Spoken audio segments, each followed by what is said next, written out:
या बन गया है तो क्या उपाय है? तो उत्तर था कि हृदय में जलन हो और वही नाम जप किया जाए तो नामापराध का मार्जन हो। हृदय में पश्चाताप होना चाहिए कि मेरे से गलती हो गई, और भगवान नाम जप किया जाए तो नामापराध का शमन हो जाता है। अब पूछ रहे हैं, माला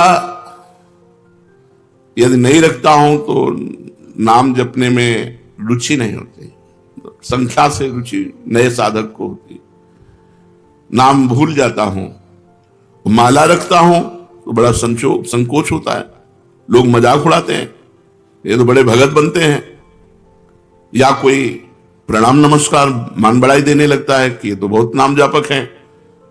तो इसमें क्या करें? उत्तर, सारा संकोच छोड़ करके नए साधक को माला अवश्य रखनी चाहिए। माला रखने से जप अधिक होता है, नाम भूलते नहीं है। माला सबको रखनी चाहिए। मन में तनिक संकोच मत करो, क्योंकि यह महामंगलमय कार्य है, इसके लिए संकोच धारण नहीं करना।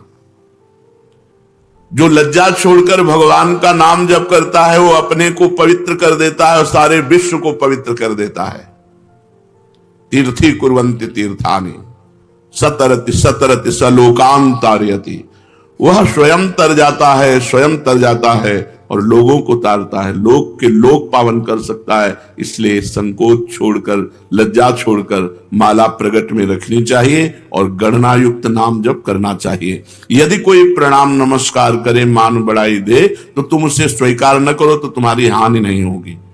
किसी को मना नहीं करना।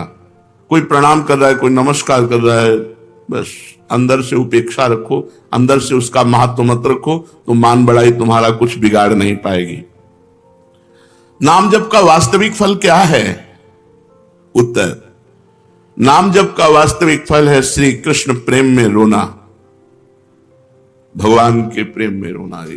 नाम का जब फल प्रकट होगा तो गदगद सुर नैना सजल दंपति रसरय भीन, एगत वृंदा विपिन में फिरे प्रेम तन लीन। आंखों से आंसू बह रहे हैं, कंठ गदगद हो रहा है, शरीर रोमांचित हो रहा है, कंपायमान हो रहा है, भगवान की मंगल मूर्ति मानस पटल पर छाई हुई।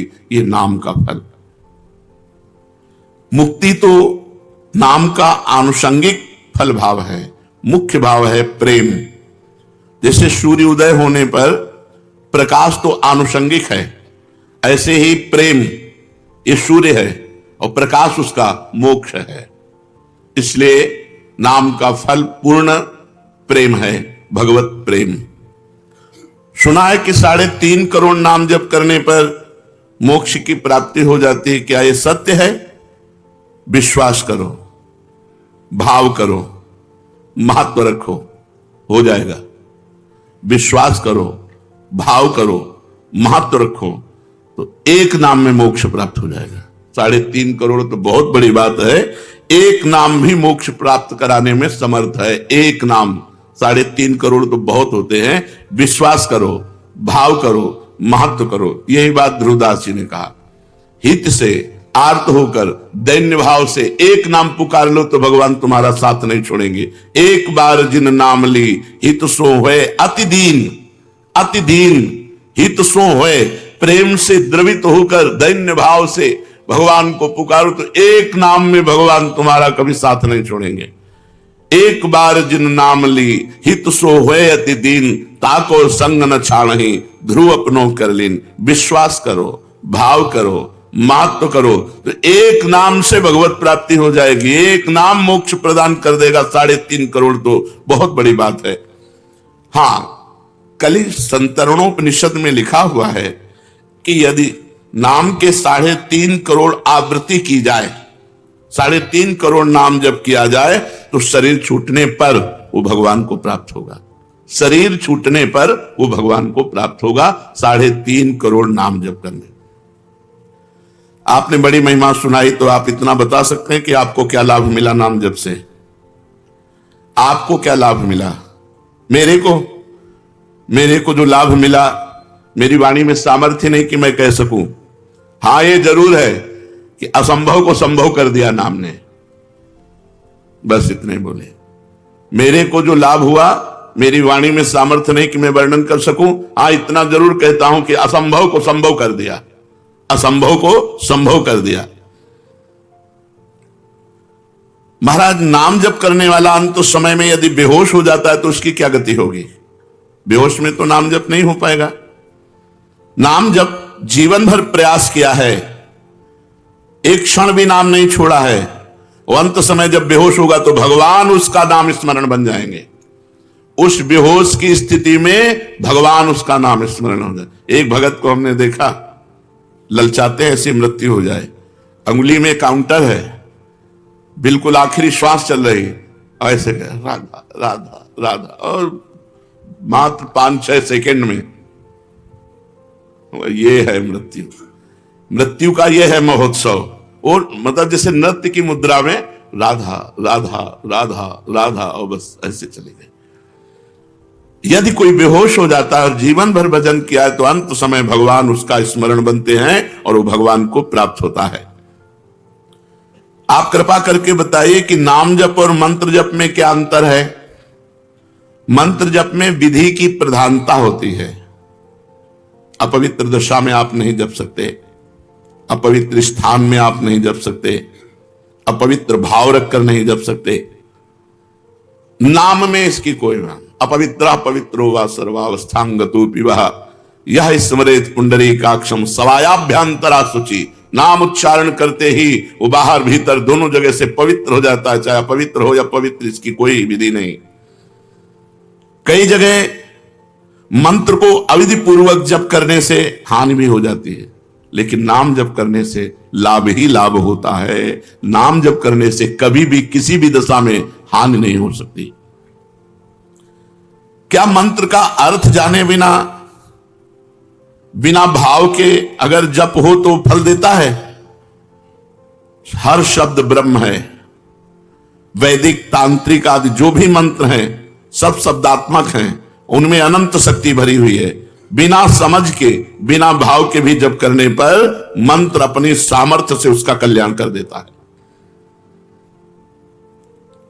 हमने सुना है महापुरुष जन आज्ञा करते हैं कि प्रतिदिन 3 लाख नाम जप करना चाहिए। क्यों? क्योंकि हमें समय नहीं मिलना चाहिए अन्य कार्य के लिए। यदि हम नाम जप छोड़ देते हैं तो निकम्मी इंद्रिया और मन ये हमें भोगों में फंसा देते हैं। जिसे इसी जन्म में भगवत प्राप्ति करनी है तो प्रमाद के लिए अवसर ही ना रहे। इसलिए जितने भी त्यागी, बैरागी, वैष्णव भक्त जन हुए उन्होंने नियम बनाया है और नियम पूर्वक जप किया है। 3 लाख नाम जप का रोज का नियम जो लिए हुए है वो निश्चित भगवत प्राप्ति करेगा। कुछ नियम तो होने चाहिए। साधना क्या है? साधना उसे कहते हैं जो प्रपंच से अलग कर दे, प्रपंच से हटाकर श्री भगवान में लगा दे, उसे साधना कहते हैं। भगवान की अखंड नाम स्मृति में डुबो दे, विषयों से उपरति को प्राप्त हो जाए। त्याग वैराग्य उपरति, विषय की उपस्थिति पर भी ये विषय भोग है ऐसी स्मृति ही ना रह जाना उपरति होती है।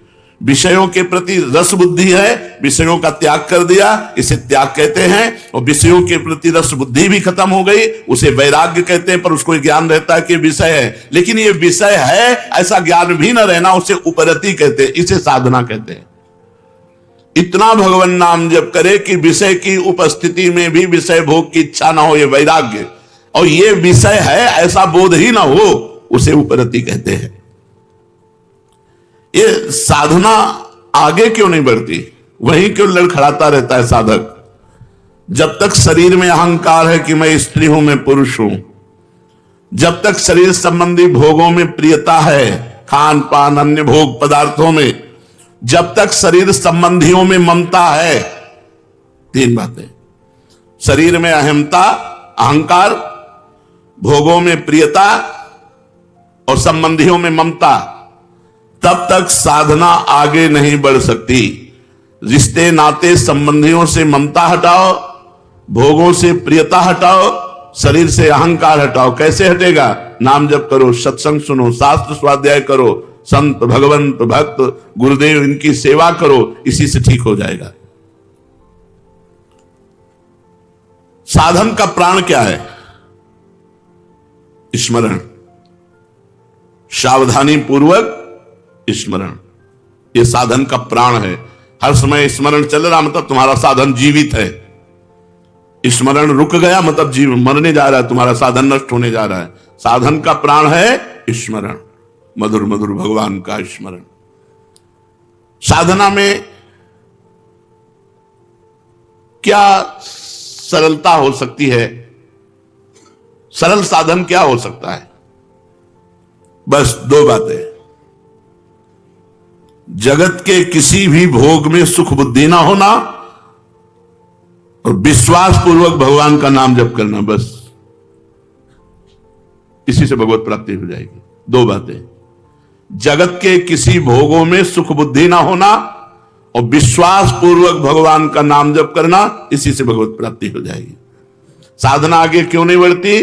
तीन बातें, अहंकार शरीर पर, भोगों में प्रियता, परिवार में ममता, साधना नहीं बढ़ेगी। सरल साधन, भोगों में सुख नहीं है, पूर्ण विश्वास के साथ निरंतर नाम जप, इसी से भगवत प्राप्ति हो जाएगी। ये साधनहीन क्यों हैं लोग? साधना क्यों नहीं करते? या साधना करते हैं तो उन्हें साधनहीन साधक क्यों कहा जाता है? तो जो भगवान की शरणागति नहीं लिए, जो भगवान के कृपा का आश्रय नहीं लिए, वो साधन करते हुए भी साधनहीन है। साधन करते हुए भी वो साधनहीन है। अमुक साधना, अमुक साधना, अमुक साधना, तो एक अहंकार हो जाता है कि मैं अमुक साधन करता हूं, और बल साधन का होता है, वो साधनहीन साधन है। साधनहीन साधन है। अपबल, तपबल और बाहुबल, चौथो बल है दाम, सूर्य किशोर कृपाते सब बल हारे को हरि नाम। तो यहां पूछा गया कि साधनहीनता साधन संपन्न होने पर भी क्यों है? साधनहीन साधन क्या है? तो बोले भगवान की शरणागति और भगवान की कृपा बल पर विश्वास ना होना। सच्ची कहते हैं, हमारी प्रियाजू इतनी कृपालु हैं कि एक वृंदावन वास आप कर रहे हो इस नाते से, एक हरिवंश नाम ले रहे हो इस नाते से, आप किसी उनके जन को संत मान करके शरण ले ली इस नाते से, वो तो जरा से राई के संबोधन को मानत मेरु समान। कल्याण होना नहीं है, हम कल्याण स्वरूप हैं, हम इसको पकड़े हैं, इसी को छोड़ दो, खत्म खेल हो गया। हम नहीं छोड़ पा रहे हैं, अगर जोरदार हमको पकड़ के घसीटे तो मैं माया सहित हम चले जाएंगे। तो माया जोरदार है, लेकिन है किसकी हमको ये बताओ? मेरे प्रीतम की ही तो है ना, मेरे प्रभु की ही तो है ना। फिर मेरे ही प्रभु की, अगर किसी पड़ोसी की होती तो डरने की बात थी। मेरे ही प्रभु की माया और मैं अपने प्रभु की शरण में हूं। अब वो जैसे चाहे तैसे हमको चलावें और जैसे चाहे वैसे हमारा निस्तार करें, हम तो उनके गले पड़ गए।